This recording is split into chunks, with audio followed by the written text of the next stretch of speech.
Welcome. My name is Denise Williams, and here on Financially Focused, we're of the view that money is energy. It's a form of energy. It circulates, it moves throughout. And so while you're building your financial table and you're strengthening your purse, we've got to look at all sides of the energy that you're putting out and bringing in. And so it's my pleasure to have with me author, minister of religion, certified life coach, and diversity, equity, and inclusion trainer, Michelle Senagal. How are you? I'm outstanding. Thank you for having me. Oh, awesome.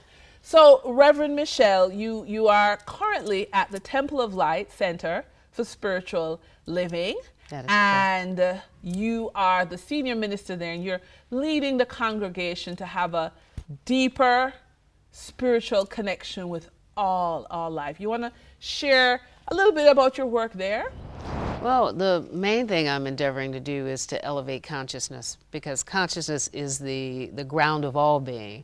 And so if people are aware, if people are deliberate and intentional and conscious of what they're thinking, which of course fuels what they do, what they say, and if it's in alignment with things that are divine, then they live much more fulfilled and purposeful lives. And so that's where I'm starting, and that's the biggest challenge, is getting people to reprogram in a lot of situations their thinking and to start thinking loftier thoughts. Ah, I love that word, lofty.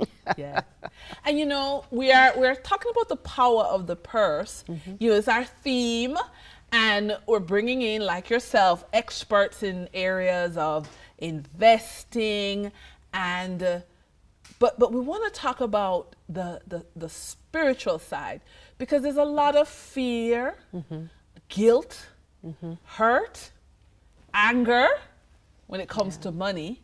And it means our purses are not as heavy as we'd like, and it means our financial tables, the legs are not as strong as we like. So we want to just go through some ideas with you. And the first one is really about rituals. If we want to set ourselves up to have an abundant, prosperous day, how can we begin in the morning and then end at night in order to have a lofty energy around us? What are your ideas on that? Well, the thing is you begin the same way that you end. And for me, it's about gratitude. So beginning when I wake up in the morning, giving thanks for the fact, number one, that I woke up, number two, that I still have life. And then all you have to do is just look around you. You look around you, you have a roof over your head, you have food to eat, you have a bed to sleep in. When you start to focus on gratitude, then there is no space in your mind to worry about the things you don't have, because you are just imbued with that which you do have. And so I think that starting with gratitude, and at the end of the day, you know, giving thanks for what you accomplished that day, you know, the people you interacted with, the fact that you were mobile, you were lucid, just all of those things will keep your vibration level up high. And so when you vibrate at a certain frequency, you're better able to attract to you things that also vibrate at that frequency. Okay. So we're starting the morning in the same way we end the day. Yes. We're giving thanks. Yes. What about the problems? What about the problems? Well, am I supposed to pretend that I don't have problems? No, you don't pretend that you don't have problems. But the thing is it's all about perspective. And if you can reframe that problem and turn that into an opportunity, the brain hears differently a problem from an opportunity, and it starts to respond accordingly. So I have learned to take a problem and just state it in a more affirmative way. Oh, I get to figure out how to solve this situation. I get to use my mind, and we don't always use our mind to its full potential, but I get to use my mind to come up with creative ways to address this issue. It's an opportunity for me. It's an opportunity to, number one, tap into my potential, that unleashed potential that I've not surfaced before because I didn't have the presence of mind to do so. So I think reframing, it's a technique and a tool, and it really does help. So you're saying, yes, I didn't achieve this goal, but you're saying instead of boo-hooing and being really drawn down, I get the choice to say, tomorrow or in another hour, I can use my untapped potential, yes, to figure out a solution. Absolutely. Okay. Absolutely. Okay. Now, we're talking about the power of the purse, expanding the coins in our purse. Yeah. And one of the reality is that we have ourselves, a product, a service that we have to sell. Yes. And, and when I say sell ourselves, I mean, if we may be looking for a job and sending out resumes, or in a job, wanting a better job. So it's not just sales. Right. However, a lot of time the process of selling or sending out our resume drains us and we lose our enthusiasm. So once again, any ideas about how do we, I would almost dare to say, invest in enthusiasm? Is that something you resonate with? Well, I do. Okay. Because of the origin of the word. Enthuse means in theos means in God. Okay. And so if you approach what it is that you're doing from that place of, God's got my back, you feel fully supported, then you bring more passion to what it is that you're doing. And again, it's all about vibrational level. So if I'm vibrating up here, thinking in terms of, God's got my back, I have something to give to the world that only I can give. It's unique. It's a mindset. And if you approach your resume writing, or for me, I'm self-employed, and I think in terms of my clients need what I have to offer. What can I do that's going to make their lives easier? And I have all of this creativity right at my fingertips because I call it in through my spiritual practice. Okay.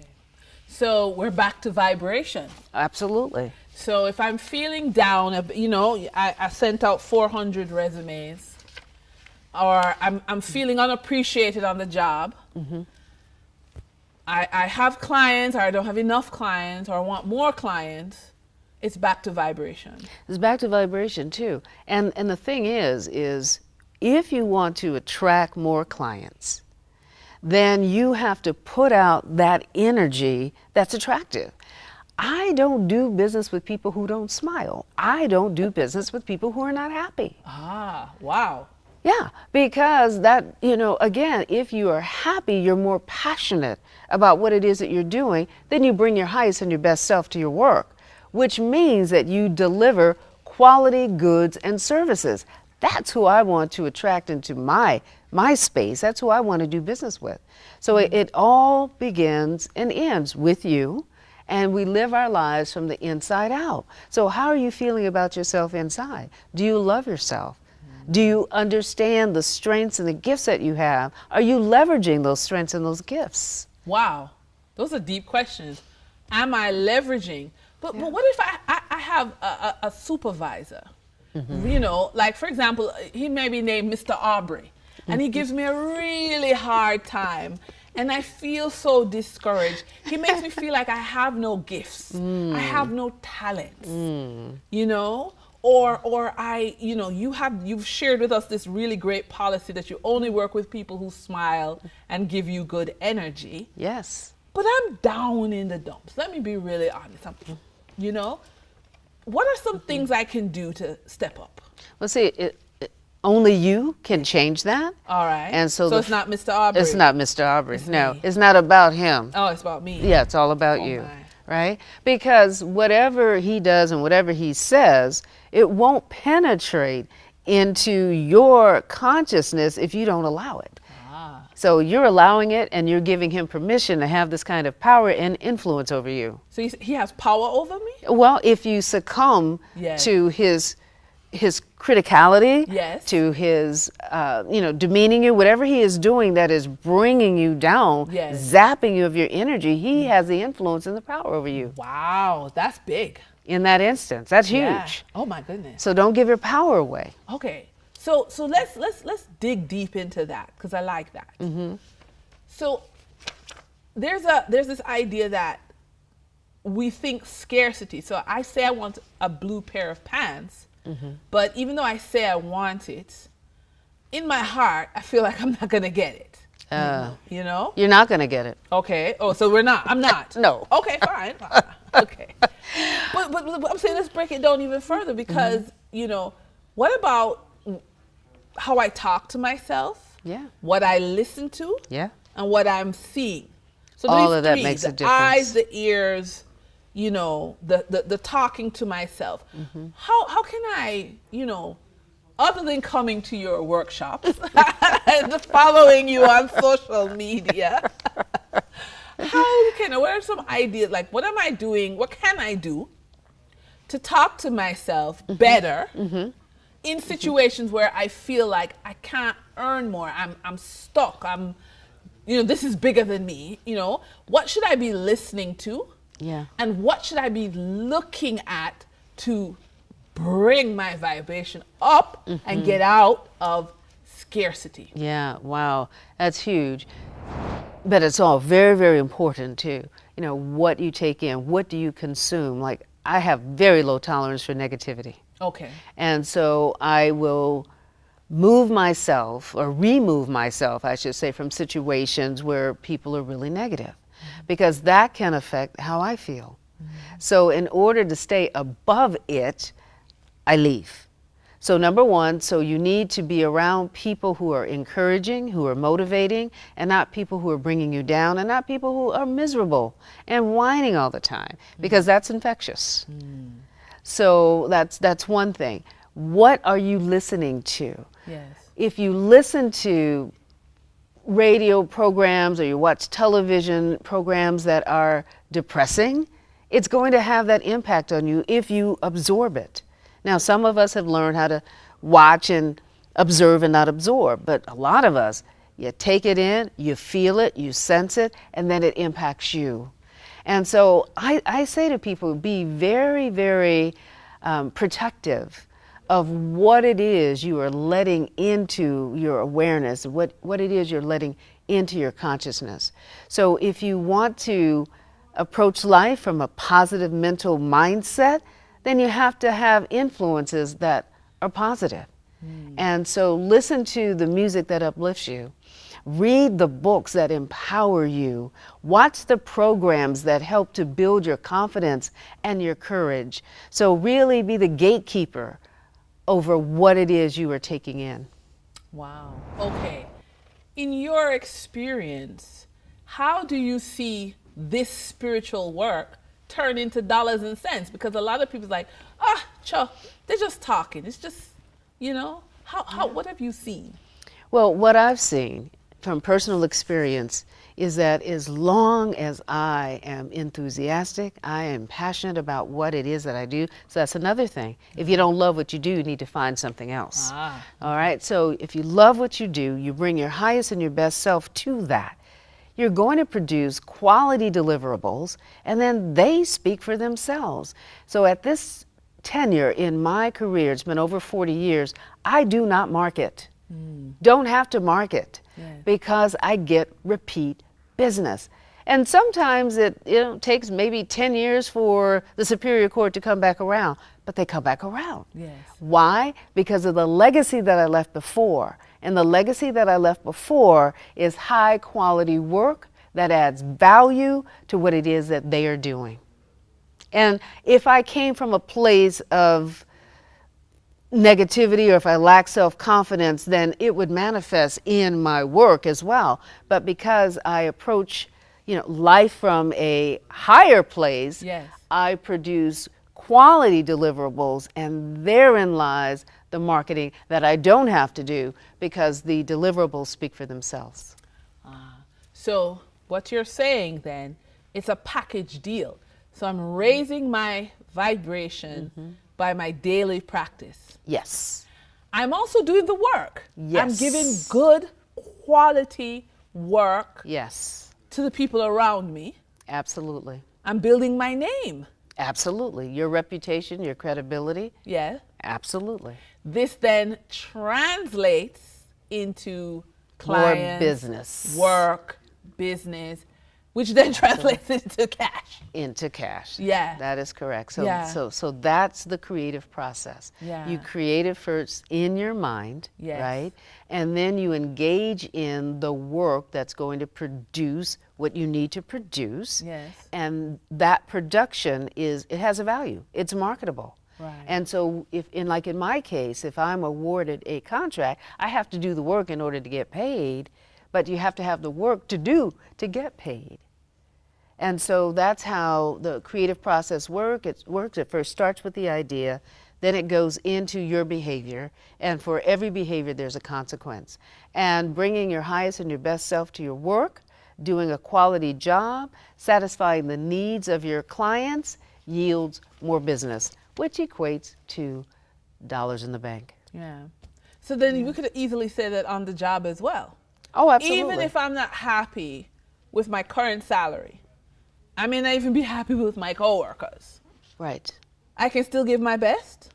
Well, what I say is focus in on those things that you can appreciate. Okay. Right? So what you appreciate appreciates. What does that mean?